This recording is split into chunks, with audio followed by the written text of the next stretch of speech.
A driving rain washed over the city's quiet, cobblestone streets. The acrid scent of dampness, ancient brick, and rusted iron hung thick in the midnight air.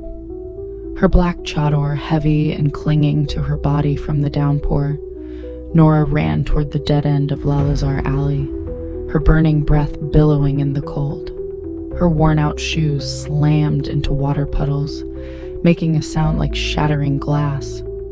She had burned every bridge behind her. She was fleeing a house whose window bars were forged not for security, but to imprison her soul, fleeing an arranged marriage to a cruel older man whose shadow had cast a long, suffocating pall over her life. The fresh wound on her shoulder still seethed with pain, but the agony within her chest was far more lethal. She had nowhere to go, no money, no roof over her head, and no comforting arms to shelter her. At the end of the alley, a half-broken wooden sign swung beneath the flickering glow of a street lamp, its faded lettering reading, "The Shadow Studio." The second-floor windows of the building were pitched in complete darkness, yet the heavy wooden entrance door stood left ajar by a few inches. Nora didn't hesitate for even a second. The muffled sounds of running footsteps echoed from the mouth of the alley. Her household's men were closing in. Slipping inside, Nora used all her strength to shut the heavy door noiselessly and throw the iron latch into place. An encounter in absolute darkness.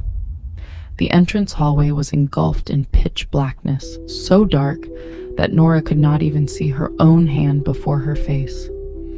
The sharp, disorienting stench of oil paint, turpentine, damp paper, and tobacco ash suffocated the air.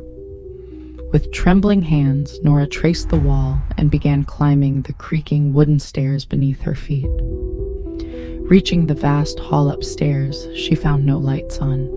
The only illumination was the feeble pale moonlight filtering through the tall, antique window, casting vague contours across canvases, easels, and white cloths draped over statues. Suddenly, a sound froze Nora dead in her tracks upon the stairs. It was the rhythmic, deliberate drag of a paintbrush across a stretched canvas. Swish, scrape. In a darkened corner of the hall, where the shadows coalesced thickest, a man stood behind a massive canvas.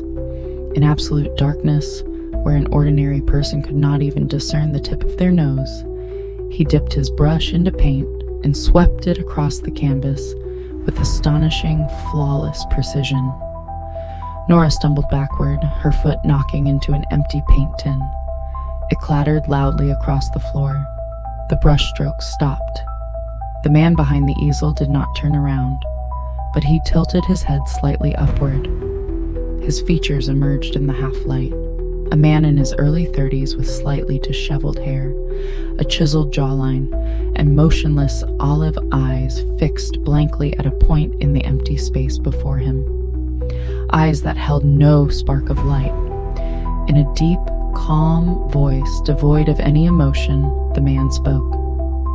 "Your left shoulder is burning, and your right shoe has taken in water. The rhythm of your footsteps is uneven, as if you are bearing a crushing weight of fear upon your shoulders. Who are you to knock on my door uninvited?" Nora's back hit the wall. She clutched her wounded shoulder, her voice quavering from cold and terror. Who are you? Why are you sitting in the dark? Why don't you turn on a light?" The man offered a bitter smile. He set his brush gently on the edge of the table. Reaching out without bumping into a single object, he picked up a linen rag and wiped his paint-stained fingers. Then, with slow, unswerving steps, he walked toward Nora, stopping a mere half-meter away. His eyes were trained directly at her forehead, yet his gaze seemed to pass right through her, as though beholding something far beyond. "Light is for those who possess the eyes to see, little girl. Why should I turn on a light? What would I look at? Darkness is the only place where we all become one color. I am Danielle, and this studio is the only place in this city where no one is judged. Nora could hardly believe it. The moonlight streaming through the window struck the man's eyes, yet his pupils did not react. The man was completely blind. A bargain with the blind brush. Nora choked back a sob. They are after me. If they find me, they'll kill me. Please let me stay here until the rain stops.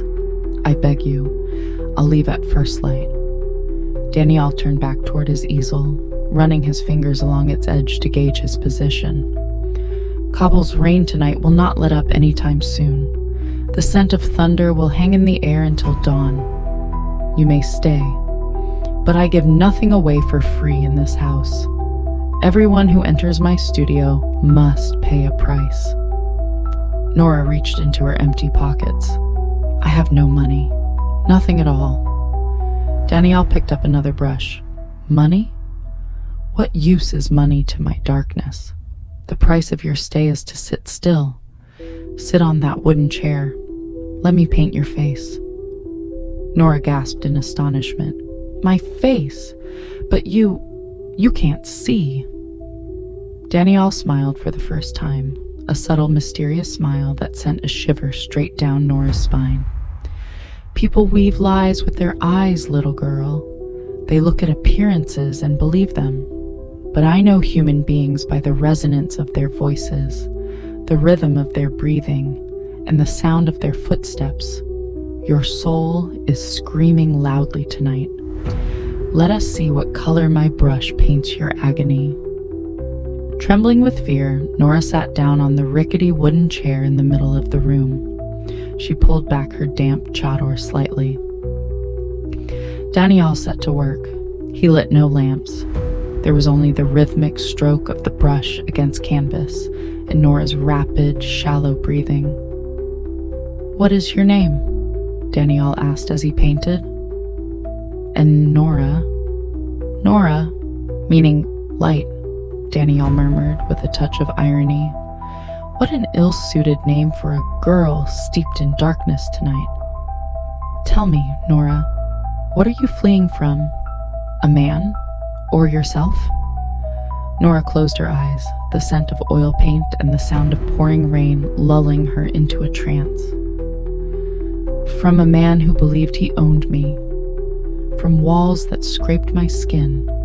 From a house that smelled of death. Dabbing the brush onto the canvas with sharp, firm strokes, Danielle replied, Walls are always there, Nora. Some are made of brick, some of tradition, and some, like mine, are made of darkness. But the most terrifying wall is the one you build around your own heart.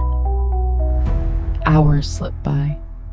The sound of Danielle's brush felt almost hypnotic. Exhausted and consumed by pain, Nora's eyelids grew heavy, and she drifted into a deep sleep right there on the wooden chair. The horrifying secret on the canvas. It was near dawn. The rain had softened to a gentle patter, and the first gray streaks of morning crept through the tall studio window. Nora woke with a sharp start, her body stiff. The hall was silent. Danielle sat on a chair with his back to her, holding a cup of cold tea.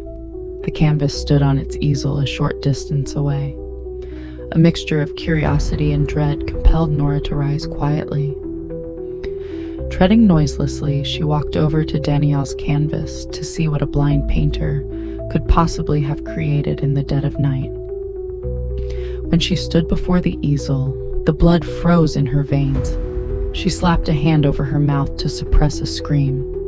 The canvas depicted women drawn with dark, shadowy lines, but at the center of the composition was Nora's own face, astonishingly precise, deeply expressive, a masterpiece.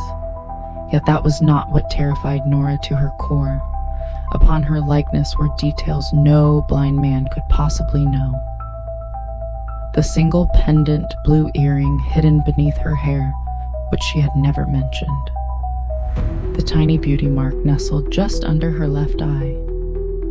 And most horrifying of all, the exact shape of the deep wound hidden under her clothes on her left shoulder, painted in a sharp, vivid red. Nora recoiled in absolute terror, her entire body shaking. How? How did you paint this? You aren't blind. You're lying to me. Daniel set his tea down on the table. Without turning around, he spoke in the same calm, icy tone. I told you. My brush sees things that ordinary eyes fail to perceive. Nora backed away.